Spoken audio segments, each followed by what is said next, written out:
Assalamualaikum warahmatullahi wabarakatuh. Perkenalkan, nama saya Nopal Nur Hakim dengan NIM akhir 258. Di sini saya akan menjelaskan mengenai hasil analisa saya mengenai produk Krepko Indonesia, di mana si produk Krepko Indonesia ini bergerak dalam bidang green business. Nah, untuk layanan yang diberikan oleh si Krepko Indonesia ini yaitu berupa antarjemput sampah, di mana mereka tuh akan mengelola sampah kita dengan melakukan antarjemput. Untuk sampah yang akan diangkut itu seperti sampah organik. Nah, untuk si Krepko Indonesia juga ini menyediakan langganan, di mana langganan itu ditawarkan kepada pelanggan untuk si sampah yang sudah dipilah itu akan diangkut oleh Krepko Indonesia ini sesuai penjadwalan yang sudah ditetapkan pada saat di aplikasi. Nah, untuk si Krepko Indonesia ini akan mengelolanya kemudian, yaitu dengan standar prosedur yang sudah ditetapkan oleh Krepko, di mana si Krepko ini menetapkan yaitu prosedurnya itu bernama waste handling fasilitas. Kemudian alasan saya memilih perusahaan tersebut layak untuk dianalisa yaitu karena si perusahaan tersebut tuh menyediakan layanan yang dimana biasanya layanan itu berbentuk untuk seperti GrabFood, GoFood, ataupun seperti antar jemput si paket. Nah, tapi si Krepko Indonesia ini menyediakan kayak seperti langganan untuk antar jemput sampah yang sudah dipilah. Kemudian si sampahnya itu bisa dijadikan poin untuk dimana untuk bisa ditukar seperti akses belanja hemat. Nah, kemudian masalah lingkungan yang ingin diselesaikan oleh Krepko Indonesia ini yaitu berupa krisis lingkungan akut di tingkat hulu dan hilir. Di antara lain yang pertama ada krisis overload di TPA, di mana si TPA itu sekarang tuh sedang tinggi ya untuk volume sampah yang dibuang langsung ke TPA, sedangkan untuk sampahnya itu tidak dipilih. Kemudian yang kedua ada rendahnya kesadaran pemilihan sampah, di mana mayoritas Indonesia ini masih mencampur sampah organik dan non-organik, di mana si sampah rumah tangga itu bercampur untuk produk yang tidak bisa didaur ulang dan produk yang bisa didaur ulang kembali.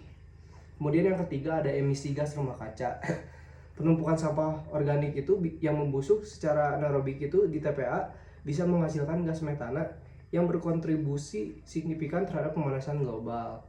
Nah, yang kedua di sini tuh saya akan menganalisa mengenai nilai ramah lingkungan atau green value-nya, di mana si Krepko Indonesia ini menawarkan kepada konsumen yaitu berupa sistem pengelolaan sampah yang bertanggung jawab dan berintegrasi dengan berbasis sirkular atau zero waste to landfill journey. Nah, kemudian saya juga di sini akan menganalisa mengenai manfaat apa yang akan diterima konsumen dari sisi fungsional, emosional, sosial, dan lingkungan. Nah, untuk fungsionalnya ini yaitu kemudahan layanan dalam antar jemput sampah anorganik, yaitu dengan melakukan door to door melalui aplikasi. Kemudian untuk manfaat fungsionalnya yaitu kepuasan batin dan bebas rasa bersalah atau guilt free, karena kita tuh merasa ikut menjaga lingkungan.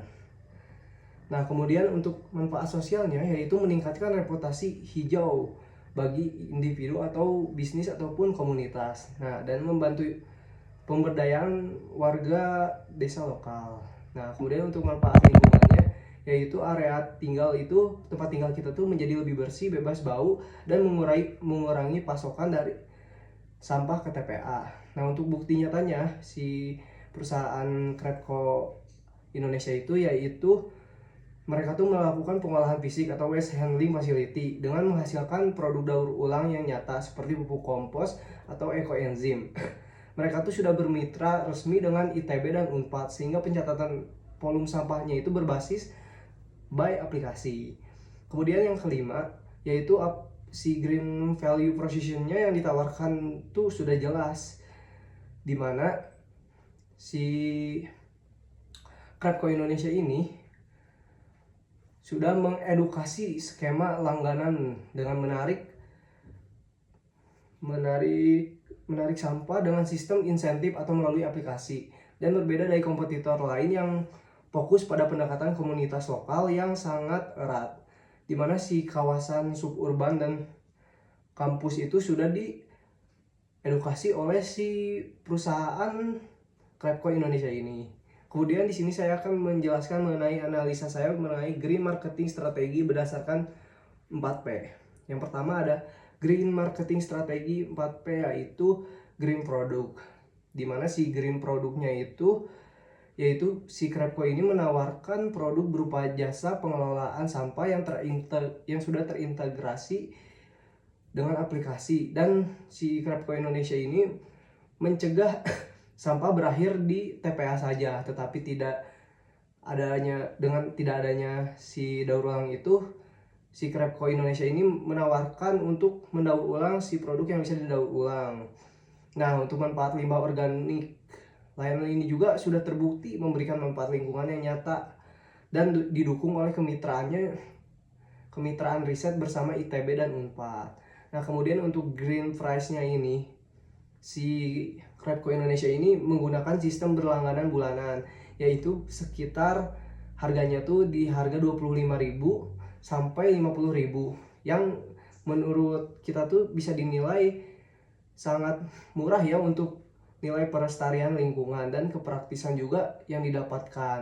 Nah, terdapat sedikit green premiumnya nih, langganannya tuh yang lebih mahal dibanding yang tadi. Dengan biaya itu tuh jadi kita tuh bisa ada ada operasional armada dan upah pekerja yang pemilah, dan harganya juga masih tetap terjangkau untuk target pasar mahasiswa dan pemilik bisnis lokal. Kemudian ada Green Flash atau saluran distribusi hijau, di mana si Krepko Indonesia ini menggunakan sistem reverse logistik, di mana sampah dijemput langsung dari konsumen menuju waste handling facility yang mereka sediakan, di mana pengurangan emisi dilakukan melalui optimasi rute penjemputan.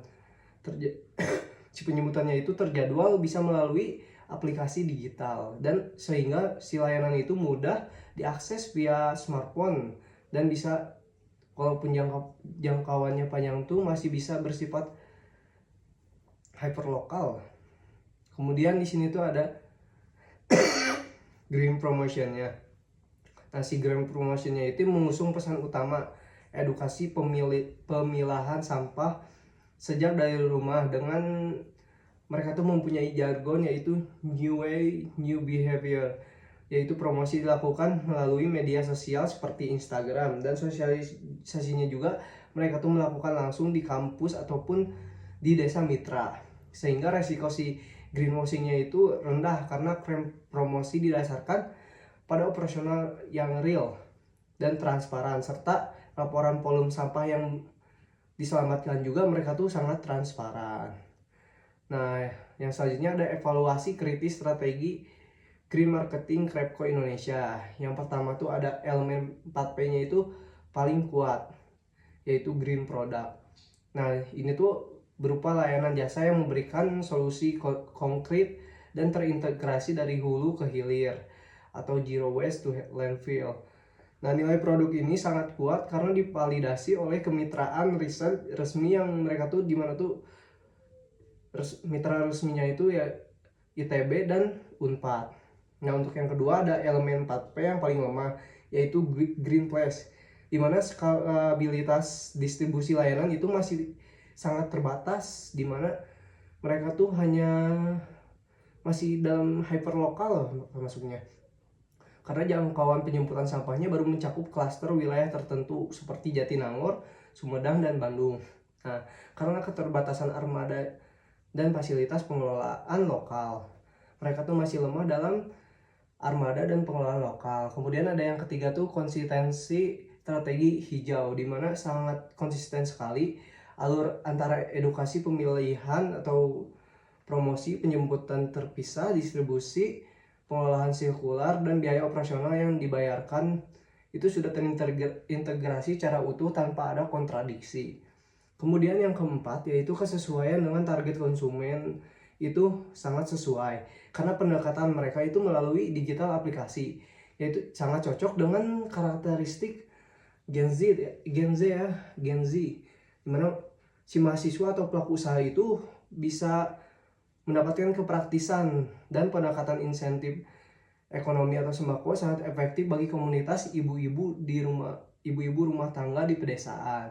Nah, kemudian untuk keberlanjutan nyata dan citra merah. Nah, untuk greenwashingnya ini, si Krepko Indonesia ini benar-benar mendukung keberlanjutan, yaitu Krepko bebas dari greenwashing karena dampak lingkungannya yang dihasilkan bersifat real dan dapat dibuktikan melalui operasional harian di waste handling facility, serta produk nyata pupuk organik dari sampah yang diselamatkan. Yang kemudian di sini saya akan menjelaskan mengenai rancangan perbaikan yang harus dilakukan si Krepko Indonesia.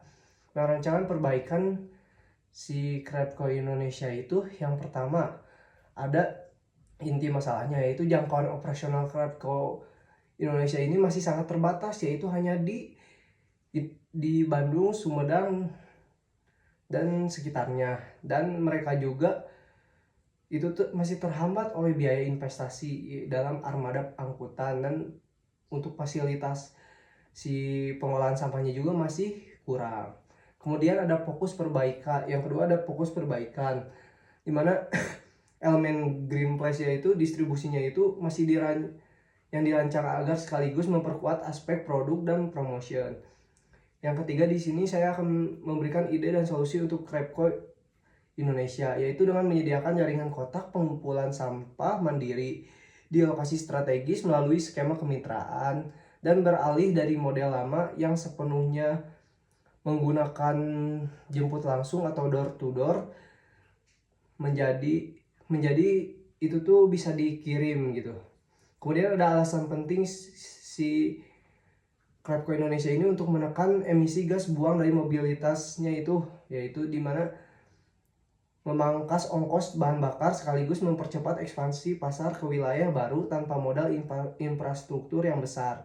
Kemudian ada teknis eksekusinya, di mana si Krepko Indonesia ini harus menempatkan wadah pengumpulan di minimarket atau SPBU terdekat konsumen yang cukup memilah sampah kering dari rumah lalu membawanya ke lokasi dan memindai kode QR pada kotak lewat melalui aplikasi yang sudah disediakan itu, agar si konsumen itu mendapatkan poin hadiah secara instan, seperti menyediakan vending machine gitu kayak di luar negeri, seperti botol kan yang sudah kita gunakan itu bisa ke vending machine sehingga kita dapat poin. Nah, poinnya itu bisa ditukar sama kita untuk belanja hemat. Kemudian untuk media penyebaran, sebenarnya untuk media penyebarannya ini Krepko ID ini sudah interaktif dalam si Instagramnya itu dan aplikasinya itu. Tetapi si Krepko Indonesia ini harus lebih meningkatkan lagi dengan membuat sebuah konten yang lebih edukatif. Kemudian saya juga di sini akan menjelaskan mengenai ukuran keberhasilannya, di mana si Krepko Indonesia ini masih titik-titik pengumpulannya itu masih 15 titik, di mana menurut saya itu dalam kurun waktu setengah tahun itu sudah lumayan